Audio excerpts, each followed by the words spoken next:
attention to this alert. It concerns your safety and security.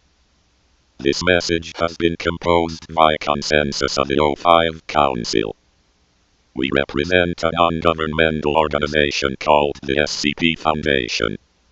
Our previous mission centered around the containment and study of anomalies. Anomalies are any entities, items or phenomenon which violate natural law. Due to circumstances outside of our control, our primary mission has changed. Our new mission shall be the evacuation of a human species from Earth. Earth is being saturated by anomalous events called Lethe events.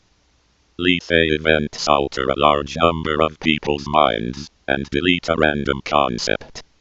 A Lethe event could destroy the concept of what a dog is, what a car is, how to talk, how to communicate, or even the idea that communication is possible.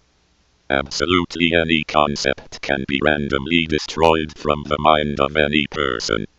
These events, combined with other anomalies on Earth, mean that living here is not viable. If you can see this message, you have been chosen for priority evacuation. Please make your way to a local or national government building to receive direction. Thank you for your attention and cooperation. Secure. Contain. Protect.